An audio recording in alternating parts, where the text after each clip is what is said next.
السلام علیکم جی۔ بہت سارے لوگ مرغ ہائے باد نما ہوتے ہیں۔ وہ ایک مرغ نہیں لگا ہوتا ہے اوپر کر کے، بلڈنگ کے اوپر ایک سیخ کھڑی کی جاتی ہے، اس کے اوپر مرغ لگا دیا جاتا ہے اور جدھر کی ہوا چلتی ہے ادھر کو وہ منہ کر لیتا ہے۔ ان کو ہم مرغ باد نما کہتے ہیں۔ اور جب یہ بہت سارے مل جائیں تو ان کی جمع جو ہوتی ہے وہ ہائے ہائے ہوتی ہے، یعنی کہ مرغ ہائے باد نما۔ تو مرغ ہائے باد نما ہوتے ہیں۔ ان کی رخ سے، ان کی ڈائریکشن سے پتہ چلتا ہے کہ ہوا کس رخ کی چل رہی ہے۔ پاکستان کے نامور صحافی جو کہ اپنی 30 سالہ صحافت جو ہے اس کا ذکر کرنا کبھی نہیں بھولتے، وہ نامور صحافی جناب کامران خان صاحب جو ہے بدلے بدلے میری سرکار نظر آتے ہیں آج کل۔ تو وہ جو بدلے بدلے نظر آتے ہیں اس کی وجوہات کیا ہیں، اس کے اوپر آج ہم ڈسکس کریں گے۔ لیکن چونکہ صحافی وہ انٹرنیشنل ہیں تو بےزتی بھی انٹرنیشنل ہوتی ہے۔ چائنیز حکومت کے ترجمان نے جو ہے وہ ان کی بھیستی فرمائی ہے، ذرا وہ بھیستی بھی ہم لائیو نشر کریں گے آپ کی خدمت کے لیے۔ لیکن پہلے آپ کو ایک پس منظر بتاتے چلیں۔ ایک پرانے زمانے کا کردار ہوتا تھا شیخ چلی، ٹھیک ہے؟ وہ جب ایک صاحب اس کو ہائر کرتے ہیں سامان اٹھانے کے لیے تو وہ سوچنا شروع کرتا ہے کہ یہ مجھے اتنے پیسے دے گا، اس پیسے کی میں مرغی خریدوں گا، مرغی انڈے دے گی، پھر کڑک ہو کے ان پہ بیٹھ جائے گی، پھر اتنے چوزے نکلیں گے، پھر اس کے بعد پھر میں امیر ہو جاؤں گا۔ تو میں امیر ہو جاؤں گا تو یہ سامان اٹھانے کی مجھے کیا ضرورت ہے، زور سے سامان نیچے پھینک رہا ہوں۔ ایگزیکٹلی موجودہ جو اس وقت باس نے اور کیا کہنا چاہیے ان کو مسخرے اور جوکر جو اس قوم کے اوپر مسلط کیے ہیں بندوق کے زور پہ بندوق والوں نے، وہ یہی کر رہے ہیں۔ پاکستان کے اوپر جو اس وقت بجلی کے شعبے کا گردشی قرضہ ہے وہ 3 سکوک بانڈ کر کے اور تقریباً کوئی میرا خیال ہے کوئی 400 ارب روپیہ قرضہ حاصل کر کے واپس کرنے کے بعد بھی 2400 ارب روپے سے زائد ہو چکا ہوا۔ موجودہ حکومت کو جب یہ قرضہ ملا تھا تو یہ تقریباً کچھ 1150 ارب تھا۔ اب انہوں نے 3 سال میں اسے ڈبل سے بھی زیادہ کر دیا۔ حالانکہ درمیان میں 3 ادائیگیاں بھی کی ہیں انہوں نے قرض لے کے، باہر سے قرض پکڑ کے ادھر ادائیگیاں کی ہیں، لیکن وہ بڑھتا جا رہا ہے۔ ظاہر ہے گورننس کا مسئلہ ہے، بجلی چوری روکنی ہے، سستی بجلی پیدا کروانی ہے، جو انہوں نے قسم کھائی ہوئی ہے کہ ہم نے پیدا نہیں ہونے دینی پاکستان کے اندر، کیونکہ مہنگی بجلی والوں بجلی گھر جو ہے وہ ان کے اپنے ساتھیوں کے ہیں، خسرو بختیار، رزاق داؤد وغیرہ کے، اور جہانگیر ترین ان کے نام آتے ہیں۔ ان کے مہنگی بجلیاں پیدا کرنے والے بجلی گھر ہیں تو وہ چلوائے جا رہے ہیں، اور وہ جو سستی بجلی گھر والے جو چائنیز ہیں ان کو بند کر کے رکھا ہوا ہے۔ ذرا بند کر کے رکھنے کی بھی کاسٹ ہوتی ہے، جب آپ نے گاڑی لی ہے بینک سے، آپ چلائیں یا گھر میں کھڑی کرتے ہیں، قسط تو دینا پڑے گی۔ اب ان بینک کا واجب الادا قرضہ ہو گیا تھا 4.5 ارب ڈالر 3 سال کے اندر۔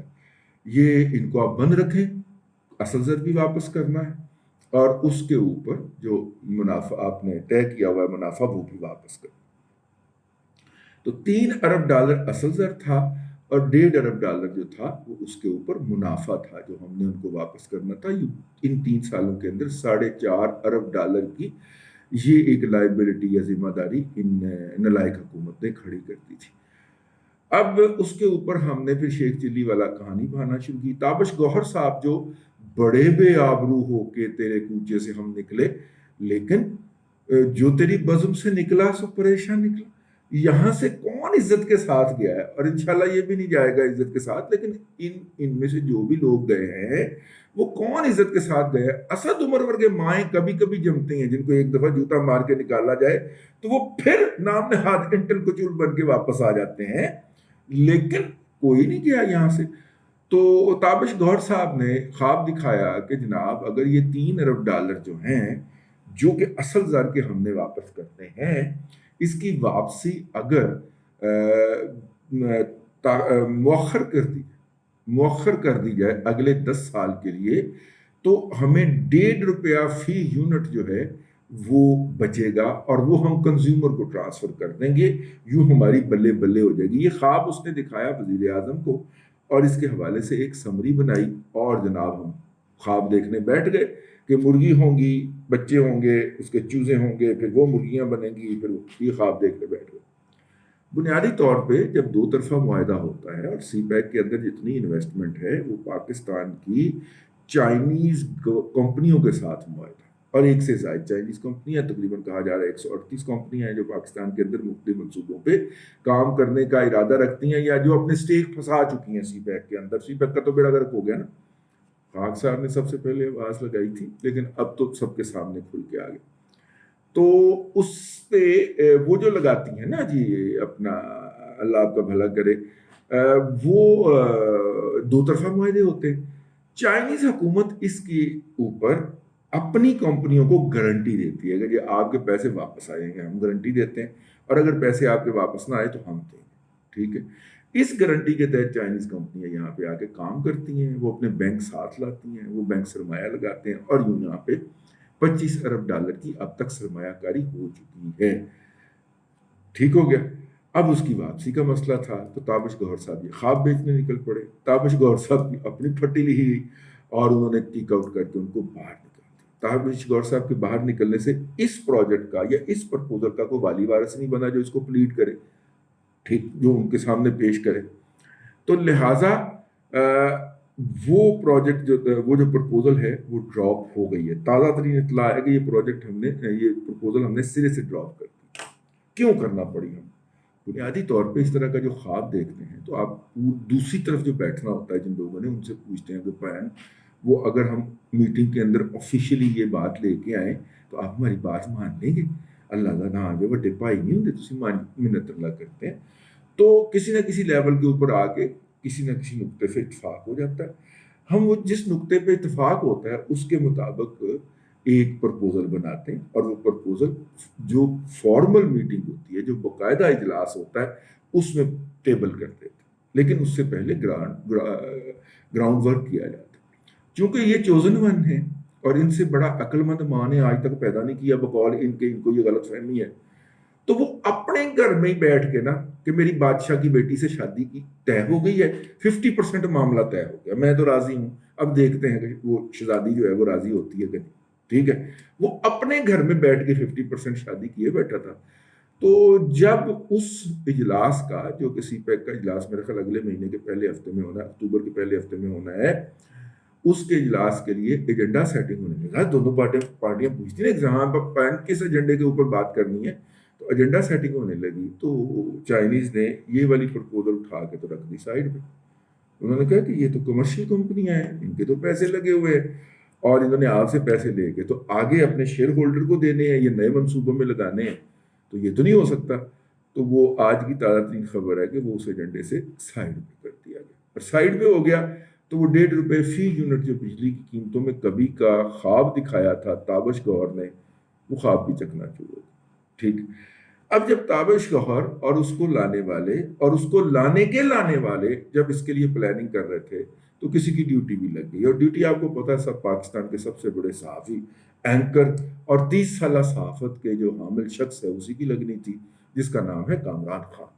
تو کامران خان صاحب نے ایک ویڈیو کلپ ریلیز کیا، اور اس کے اندر جو ہے انہوں نے جو ہے وہ ایک سیریز لکھی، ٹویٹس کی، پوسٹیں کی، میں آپ کو پڑھ کے سنانا چاہوں گا، اور اس پہ انہوں نے ضرب لگانے کی کوشش کی۔ اس پہ ایک بات مد نظر رکھیے گا کہ اب سے پہلے جو ہے وہ پاکستان کی سب سے طاقتور شخصیت، سمجھ آئے گا نا، ہاں میرے ٹیٹھی ٹانگیں لگی ہوئے نا یار، ایسا کریا کرو، وہ تو کرونا بھی ہو گیا سب۔ تو وہ جو تھے ان کو ظاہر ہے کہ وہ داسو والے مسئلے کے اوپر ویلکم کرنے سے انکار کر دیا گیا تھا، اور چائنیز ویزا بھی نہیں دیتا، ہاں تو ویزا وہ والا انکار ہو گیا تھا کہ جناب اگر آپ نے آنا ہے تو پھر آپ داسو کے اوپر جنہوں نے حملہ کیا تھا اس کی باقاعدہ آپ کے وزیر داخلہ صاحب جو ہیں، آپ ہمیں جو اندر خانے بتاتے ہیں کہ یہ امریکیوں کے کہنے کے اوپر انڈینز نے جناب ٹی ٹی پی کے ذریعے کرایا تھا، پریس کانفرنس کر کے کہہ دیں۔ تو اگر آپ کے اندر اتنا تپڑ نہیں ہے اور آپ یہ بات جو ہے آن ریکارڈ نہیں کر سکتے تو پھر تشریف مت لائیں، نہیں جا سکے نا جی۔ تو یہ ایک بیک گراؤنڈ موجود ہے۔ اب ذرا چائنیز کو ٹائٹ کرنا ہے، ہم اپنی طرف سے ٹائٹ کر رہے ہیں ان کو، ہیں تو ٹائٹ کرنا ہے تو ان کے لیے پھر کامران خان صاحب کو پہلی اسائنمنٹ ملی۔ تو کامران خان صاحب نے کہا کہ ہم پاکستانی تلخ حقیقت جان لیں کہ ہماریت سے اونچی پاک چین دوستی اپنی جگہ، چینی نظریہ ہے دوستی اپنی جگہ اور کاروبار اپنی جگہ. یہی وجہ ہے کہ سی پیک معیشت کے لیے جب گیم چینجر بنتا اس سے پہلے سی پیک منصوبے ہمارے قومی خزانے کے گلے کا توق بنتے ہیں. ویڈیو ملاحظہ فرمائیں اور فیصلہ کر لیں. پھر انہوں نے ایک ویڈیو دی ہے اور ویڈیو کے اندر انہوں نے وہ بتایا کہ کس طرح جو ہے کہ وہ لائبلٹی جو ہے وہ کھڑی ہوتی جا رہی. اس کو استعمال کرو اور استعمال کر کے اس سے پروفٹ لو. تو خیر انہوں نے ایک ویلا جاری کر دیا. 62 ارب ڈالر سی پیک منصوبہ چین کا پاکستان کے لیے کوئی مفت تحفہ، قرض حسنہ یا کم شرح سود پر دیا گیا قرضہ نہیں ہے. سی پیک کا بڑا جز پاکستان کی بجلی کی شدید قلت دور کرنے کے لیے چینی کمپنیز، چینی مشینریز، چینی ورک فورس کے ذریعے بجلی گھر بنانے تھے. یہاں تک تو سب بہت اچھا ہے، مگر ہوا یہ ہے کہ ہم نے یعنی پاکستان نے اپنی ضرورت سے کہیں زیادہ بجلی گھروں کے سودے کر لیے. ستم بالائے ستم. ہم نے بجلی استعمال کرے نہ کرے فارمولہ جسے ہم کیپیسٹی پیمنٹ کہتے ہیں، ان تمام بجلی گھروں کی پیداواری صلاحیت کی پوری ادائیگی ڈالرز میں 20% منافع کی قومی گارنٹی کے ساتھ دے دی. جیسے جیسے یہ بجلی منصوبے پیداواری عمل میں داخل ہو رہے ہیں، پاکستان کی ضرورت سے زیادہ بجلی پیداوار میں اضافہ ہو رہا ہے اور ساتھ ساتھ ادائیگیوں کا بوجھ بڑھتا جا رہا ہے. کیپیسٹی پیمنٹ بڑھ رہی ہے، یہ ابھی 900 یا 1000 بلین کے لگ بھگ ہے. یہ اگلے سال 1450 بلین ہو جائے گی اور یہ 2000 بلین کراس کر جائے گی. پاکستان کے خزانہ کسی بھی صورت میں یہ ادائیگیاں برداشت نہیں کر سکتا، چاہے کچھ کر لے. اسی کا تسلسل ہے کہ گردشی قرضے بڑھتے بڑھتے اب 2.5 کھرب روپوں کی کمر توڑ لیول تک پہنچ چکے ہیں. چینی کمپنیز اور حکومت چین ان منصوبوں سے منسلک آسمانی منافع اور ادائیگیوں پر کسی نظر ثانی کے لیے تیار نہیں. پاکستان ان سی پیک بجلی منصوبوں کو نہ اب اگل سکتا ہے نہ نگل سکتا ہے. چین کی منت سماجت جاری ہے. فی الحال پاکستان اس معاملے میں بند گلی میں کھڑا نظر آتا ہے. اب اس کے جواب کے اندر چائنیز گورنمنٹ کی طرف سے تھڑاخ قسم کا جوتا پڑا ہے اور چین اردو ایک ہے، نیچے لکھا ہوا ہے چائنا اسٹیٹ افیلیٹڈ میڈیا، اور اس میں انہوں نے لکھا ہے کہ کامران خان صاحب اگر چین پاکستان میں توانائی کے منصوبے نہ لگاتا تو اس وقت پاکستان میں بجلی کی صرف لوڈ شیڈنگ کا دورانیہ ایک دن میں 16 گھنٹے ہوتا. پاکستان میں بڑی تعداد میں صنعتیں بند اور ملک سنگین خطرناک بحران کی کیفیت ہوتی. ملک میں پاکستان اس وقت توانائی کے شعبے میں سرپلس ہے. جاری ہے پاکستان اس وقت اس میں بجلی کے شعبے میں سرپلس ہے. چند سیکنڈ میں آپ نے سی پیک اور پاک چین دوستی پر انتہائی سنگین الزامات لگا دیے. چین دنیا میں واحد ملک ہے جو ہر مشکل